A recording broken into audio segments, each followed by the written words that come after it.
अस्सलामुअलैकुम। बोलीस में खुशामदीद। मैं हूँ गौहर इशरत और मैं हूँ महरुख शहरियार। बुलेटिन का बाकायदा आगाज करेंगे अदालती कार्रवाइयों के साथ। सबसे पहले आपको बताएं कि सुप्रीम कोर्ट में फोन टैपिंग से मुतालिक केस की समाअत हुई है। जस्टिस मोहम्मद अली मजहर सार किया कि क्या फोन टैपिंग से मुतालिक कोई कानून साजी हुई है। ने जवाब दिया कि 2013 से कानून तो मौजूद है, अदालती निगरानी भी कानून में है। जस्टिस मोहम्मद अली मजहर ने फिर इस्तफसार किया कि क्या कानून के मुताबिक तो फोन टैपिंग के लिए सिर्फ जज ही इजाजत दे सकता है, क्या किसी जज को इस मकसद के लिए नोटिफाई किया गया है। जबकि जस्टिस जमाल मंदोखिल ने रिमार्क दिए फोन टैपिंग का कानून मुबहम है। जस्टिस अमीरुद्दीन खान ने कहा कि हमें रिपोर्ट या कानून में दिलचस्पी नहीं, नताइज चाहिए। जस्टिस मोहम्मद अली मजहर ने रिमार्क दिए कानून हर किसी को फोन टैपिंग की इजाजत नहीं देता। अदालत ने एडवोकेट जनरल को नोटिस जारी करते हुए समाअत मुलतवी कर दी। उधर लाहौर हाई कोर्ट में इंटरनेट की स्पीड में कमी के खिलाफ दरख्वास्त की समाअत हुई है। अदालत ने वफाकी वजारत इंफॉर्मेशन टेक्नोलॉजी, वजारत दाखिला और PTA से जवाब तलब कर लिया है। दरख्वास्त में मौक़िफ़ इख्तियार किया गया कि पाकिस्तान इंटरनेट की स्पीड के हवाले से दुनिया में 198 नंबर पर आ चुका है। अदालत मुतालिका हुकाम को इंटरनेट की स्पीड बेहतर बनाने का हुक्म जारी करे। अदालत ने तमाम फरीक़ैन को 15 रोज़ में जवाब जमा कराने की हिदायत करते हुए समाअत मुलतवी कर दी।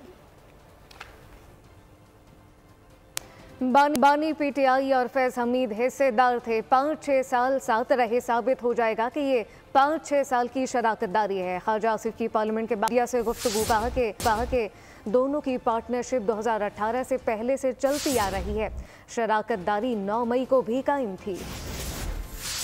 वो इक़्तिदार थे 4-5 साल 6 साल।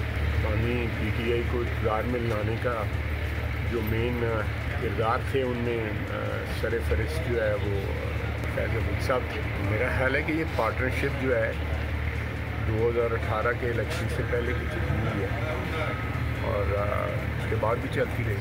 9 मई को भी ये पार्टनरशिप कायम थी, 9 मई के बाद भी ये पार्टनरशिप चलती रही। अब अगर कोई इससे इनकारी हो तो फिर जो सबूत और दूसरी शहादतें मौजूद होंगी, बानी PTI को किस तरह इक़्तिदार में लाया गया, इस तरह बानी PTI और उनकी मौजूद साहबा और दूसरे लोगों ने, बहुत से लोगों ने, बड़े बड़े जो टाइकून्स हैं उनके साथ मिलकर सियासत में मुलव्विस होना, ओहदे का नाजायज़ इस्तेमाल। लेफ्टिनेंट जनरल रिटायर्ड फैज़ हमीद को कोर्ट मार्शल तक खींच लाया है। बाकायदा चार्जशीट कर दिया गया है। आगे की कार्रवाई जारी है। ISPR के मुताबिक फैज़ हमीद पर बदअमनी के मुतादिद वाक़यात की अलहदा से तफ्तीश की जा रही है। मज़मूम सियासी अनासिर की ईमा और मिली भगत से मुतालिक पूछगछ भी होगी।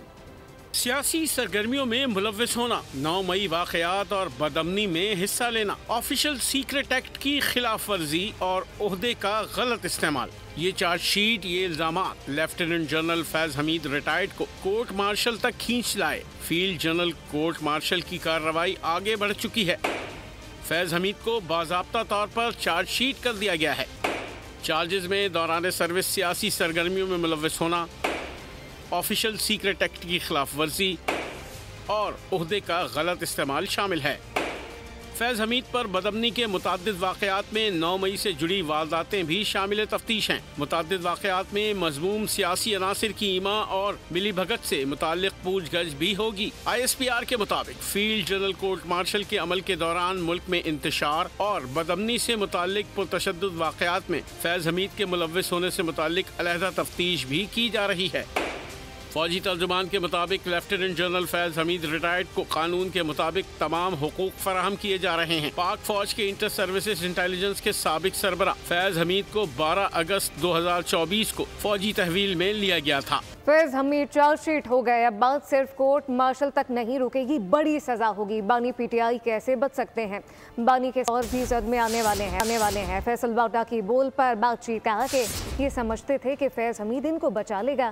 फैज़ हमीद बानी PTI के खिलाफ शवाहिद और गवाहियां दे चुके। पाकिस्तान के साथ खिलवाड़ करने वालों की चमड़ी बचेगी ना दमड़ी।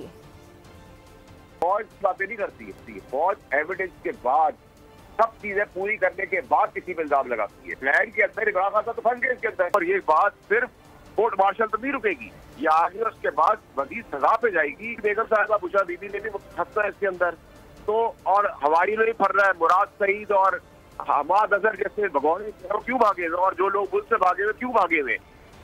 और ये सीखने का अमल है, जिनके पास आज ताकत है हमेशा नहीं रहेगी। फैज़ हमीद के कोर्ट मार्शल पर MQM रहनुमा मुस्तफ़ा कमाल ने बोल न्यूज़ से खुसूसी गुफ्तगू में कहा कि कोर्ट मार्शल के असरात आगे नजर आएंगे।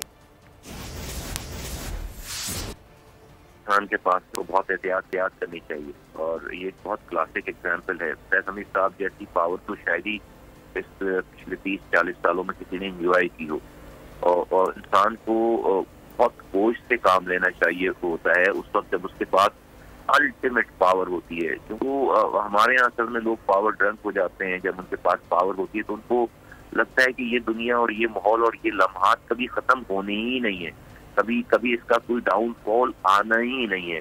आज के लोगों के लिए जो पावर है ये उनके लिए भी एक बहुत बड़ा, एक मैं समझता हूँ कि एक बहुत बड़ी केस स्टडी, एक बहुत बड़ा एक सीखने का अमल है। सेनेट का इजलास आज शाम 4:30 बजे होगा। 15 निकाती एजेंडा जारी कर दिया गया। सेनेट के इजलास में 9 कायमा कमेटी जबकि 8 बिल पर अपनी रिपोर्ट ऐवान में पेश करेंगी। नेशनल इकनॉमिक काउंसिल की माली साल 21-22 और 22-23 सालाना रिपोर्ट पेश की जाएंगी। इस्लामाबाद में चोरी डकैती की वारदातों में इजाफे पर तवज्जो दिलाओ नोटिस भी सेनेट में पेश होगा।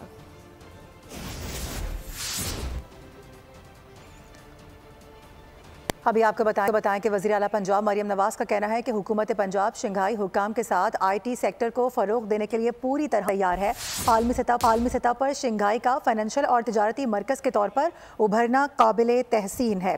आपको बता दें कि मरियम नवाज से कम्युनिस्ट पार्टी ऑफ चाइना की शंघाई कमेटी के डिप्टी सेक्रेटरी की मुलाकात हुई है। दोनों रहनुमाओं के दरमियान माशी ताल्लुकात को मज़ीद मुस्तहक करने के अज़म का इजहार किया गया है।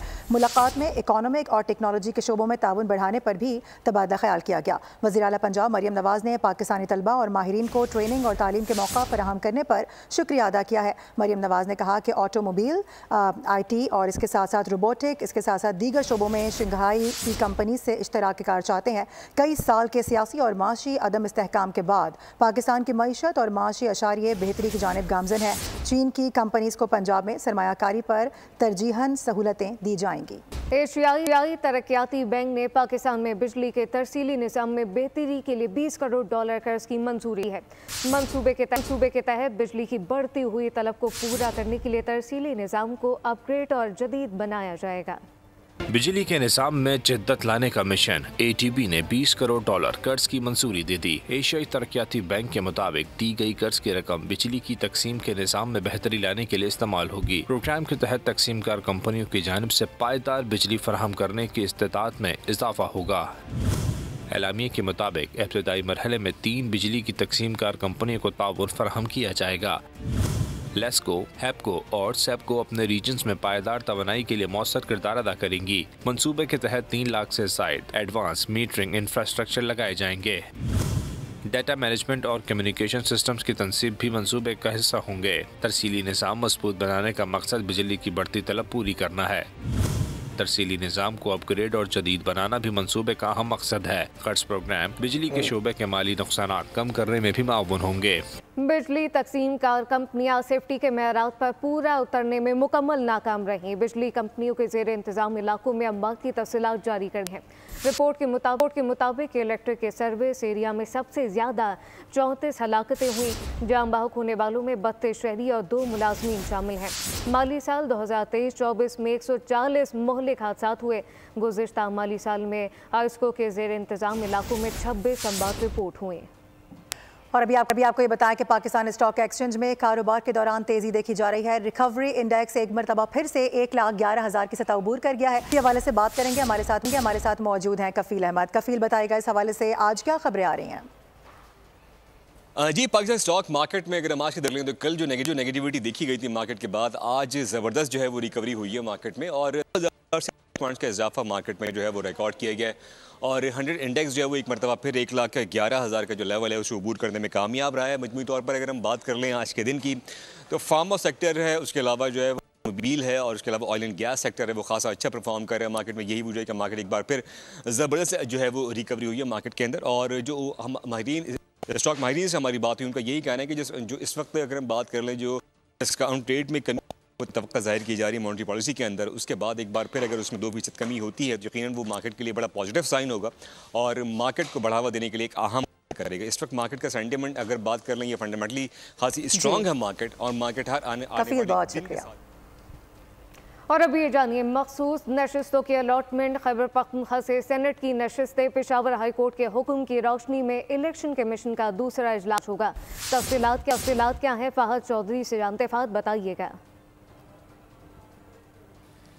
बिल्कुल, मखसूस नशिस्तों की अलॉटमेंट और खैबर पख्तूनख्वा से सेनेट के इंतखाबात के मामले पर पेशावर हाई कोर्ट के हुक्म की रोशनी में इलेक्शन कमीशन का आज दूसरा इजलास हो रहा है। Chief election commissioner Sikandar Sultan Raja की ज़ेर सदारत इस इजलास में मखसूस नशिस्तों की अलॉटमेंट और सेनेट के जो इंतखाबात हैं खैबर पख्तूनख्वा से, उनके मामलात का जायज़ा लिया जा रहा है। पेशावर हाई कोर्ट ने हुक्म दिया था इलेक्शन कमीशन को कि वो 30 रोज़ के अंदर अंदर इस अहम मामले पर कोई फ़ैसला करे, और आज दूसरा इजलास है। इससे कबल भी आपको याद होगा कि मखसूस नशिस्तों का जो मामला है उस पर इलेक्शन कमीशन के दर्जन भर इजलास हो चुके। 2 मरतबा इलेक्शन कमीशन ने सुप्रीम कोर्ट से भी रुजू किया, और इसी मामले पर, मखसूस नशिस्तों के मामले पर इलेक्शन कमीशन की एक रिव्यू दरख्वास्त जो है वो भी सुप्रीम कोर्ट में अभी ज़ेर इल्तवा है। और आज जो है इम्कान है कि इलेक्शन कमीशन इस हवाले से कोई हतमी फ़ैसला कर लेगा, क्योंकि 1 माह का वक्त दिया था पेशावर हाई कोर्ट ने, और इलेक्शन कमीशन की जो कानूनी टीम है उसकी जानिब से हतमी आज ब्रीफिंग दी जा रही है कानूनी नुकात पर कि इलेक्शन कमीशन किस तरह। फहद चौधरी, बहुत शुक्रिया। और अभी खबर यह है कि वफाकी वज़ीर दाखिला मोहसिन नकवी ने F8 एक्सचेंज, चौक इंटरचेंज और सरीना चौक इंटरचेंज प्रोजेक्ट्स का दौरा किया है। मोहसिन नकवी ने दोनों मंसूबों को मुद्दत में मुकम्मल करने की हिदायत की है। कहा कि मंसूबों पर 24 घंटे काम जारी रखा जाए। मंसूबों की तकमील से ट्रैफिक की रवानी में बेहतरी आएगी। अपडेट करें आपको इस हवाले से, हम दौरा किया गया है, दोनों प्रोजेक्ट्स के हवाले से बता रहे हैं। आपको बता दें कि ये हिदायत जारी कर दी गई है कि ये जो प्रोजेक्ट्स हैं इनको मुकम्मल किया जाए फौरी तौर पर, जो मुकर्ररा मुद्दत है उसी के अंदर अंदर। और अब मौसम की सूरत हाल का जिक्र कर लेते हैं। आपको बताएं कि पाकिस्तान समेत दुनिया भर में आज पहाड़ों का दिन मनाया जा रहा है। इस दिन को मनाने का मकसद पहाड़ों की अहमियत को उजागर करना होता है। आलमी दिन के मौके पर वज़ीर आज़म शहबाज शरीफ का कहना है कि दुनिया भर के पहाड़ों को मौसमियाती तब्दीली, जंगलात की कटाई और दीगर गैर पायदार तर्ज अमल के बढ़ते चैलेंजेस का सामना है, जिसे हमें महफूज बनाना है। पहाड़ों के दिन पर बात हो रही है तो लिए चलेंगे आपको पहाड़ों की नगरी गिलगित बल्तिस्तान। वहाँ पर ये दिन क्यों मनाया जाता है, इसकी अहमियत को कैसे उजागर किया जाता है, बात करेंगे। नदीम खान हमें ज्वाइन करें। नदीम खान, इस हवाले से आगाह कीजिएगा, इस दिन को मनाने का मकसद क्या है, किस तरह से ये दिन सेलिब्रेट किया जाता है? जी बिल्कुल, दुनिया भर में आज पहाड़ों का आलमी दिन मनाया जा रहा है और गिलगित बल्तिस्तान पाकिस्तान का वो खूबसूरत खित्ता है जहाँ पे बुलंद बाला पहाड़ जो है बड़ी तादाद में पाए जाते हैं, और इसके तहफ़्फ़ुज़ के लिए जो है वो इक़दाम भी उठाए जा रहे हैं। इसके साथ साथ आपको ये बता दें कि इस वक्त हमारे साथ मंजूर साहब मौजूद हैं, इनसे जानने की कोशिश करते हैं कि इस दिन को मनाने का बुनियादी मकसद क्या होता है। कि गिलगित बल्तिस्तान के अंदर रहने वाले लोगों के लिए अल्लामा इकबाल ने बहुत पहले कहा था कि फितरत के अनासिर की करता है निगहबानी, या बंदे सहराई या मर्द कोहिस्तानी। तो उसके साथ साथ हमारे लोकल किसी शायर का लिखा है कि पहाड़ी सिलसिले चारों तरफ और बीच में हम, मिसाल गोहरे नायाब, हम पत्थर में रहते हैं। तो पत्थर में रहते हैं तो हमें चाहिए कि हम इन पत्थरों की तहफ़्फ़ुज़, इन पत्थर से मुराद उस इकोसिस्टम पाई जाने वाली वाइल्ड लाइफ का तहफ़्फ़ुज़ है, और यहाँ के लोगों की कम्यूनिटीज़ का इन्हसार इन पहाड़ों के ऊपर है। तो हम लोगों को बताएं इसकी अहमियत की, ये क्यों ज़रूरी है, ताकि हमारे लोगों को, हमारी नस्लों को पता चल जाए, आने वाले नस्लों के लिए हम ये खूबसूरत पहाड़ इसी तरह उनके हवाले कर दें। पहाड़ों का तहफ़्फ़ुज़ ही जिंदगी का इन्हिसार है, और इन पहाड़ों के तहफ़्फ़ुज़ से ही जो है माहौल को बेहतर रखा। खबरों का सिलसिला जारी है, अभी वक्त हुआ एक ब्रेक का। हमारे साथ है मुश्तरका कमीशन इजलास हुआ। वज़ीर तवानाई ओवैस अहमद लगारी ने खिताब में कहा कि पाकिस्तान और ताजिकिस्तान के दरमियान गहरे दोस्ताना ताल्लुकात हैं। इक़्तिसादी शोबों में ताउन की नई राहें हमवार करना होंगी। मुतालिक आपको बताएं कि इस्लामाबाद में पाकिस्तान ताजिकिस्तान के दरमियान 7वां मुश्तरका कमीशन का ये इजलास वज़ीर तवानाई ओवैस अहमद लगारी ने खिताब में कहा कि पाकिस्तान और ताजिकिस्तान के दरमियान गहरे दोस्ताना ताल्लुकात हैं। और अभी ये जानिए, कराची के इलाके मलीर में निजी स्कूल से 8 साला बच्ची लापता हो गई। वाक़े का मुकदमा बच्ची के वालिद की मुद्दत में शालती थाने में दर्ज कर लिया गया।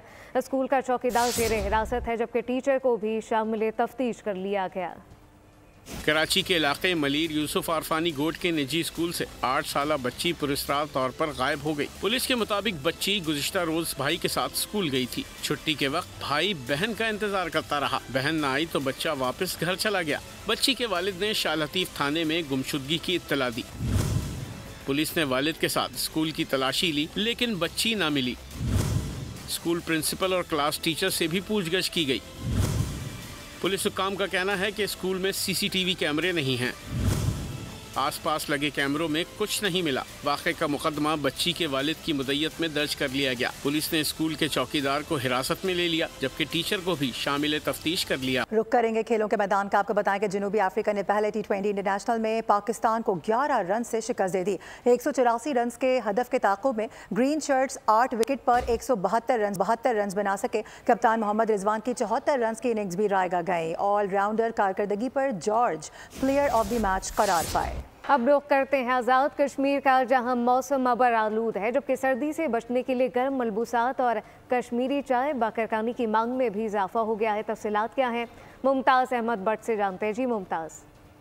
बिल्कुल, वादी नीलम के अंदर बारिश और बर्फबारी के बाद वादी नीलम का मौसम इंतहाई सर्द हो गया है। सर्दी के बायस वादी नीलम के जो गर्म मलबूसात के स्टॉल हैं उनमें भी रश देखने को मिल रहा है, जबकि दूसरी जानब जो गरम चाय और समोसे पकोड़े इन चीज़ों की मांग में भी इजाफा देखने को मिल रहा है। अगर बात की जाए सियाती मकामात की, तो सियाती मकामात के लिंक रोड बंद होने की वजह से सियाती सरगर्मियों में मुअत्तल हो गई हैं। अगर बात की जाए अड़ंकेल, ताओबाट और दीगर बुलंद मकामात भी, तो 3 से 4 फुट तक जो बर्फबारी है वो बुलंद मकामात पर पड़ चुकी है, जो रात और सुबह के औकात में जो ठंड है उसको वादी के अंदर फेंक रही है, जिसके बायस लोगों ने गर्म मलबूसात के इस्तेमाल भी बढ़ा दिया है। बहुत शुक्रिया आपका तफसीलात देने के लिए। आगे बढ़ेंगे। जर्मनी के शहर म्यूनिख में क्रिसमस की आमद है। ऐसे में भूतों की परेड हो गई। बड़े बड़े दांतों वाले और खौफनाक सींगों वाले मॉन्स्टर्स ने जहां बच्चों को डराया, वहीं सयाहों की तफरी का खूब सामान किया। न्यूज़ बुलेटिन से फिलवक्त इतना ही। विजिट कीजिए bolnews.com और देखते रहिए बोल न्यूज़।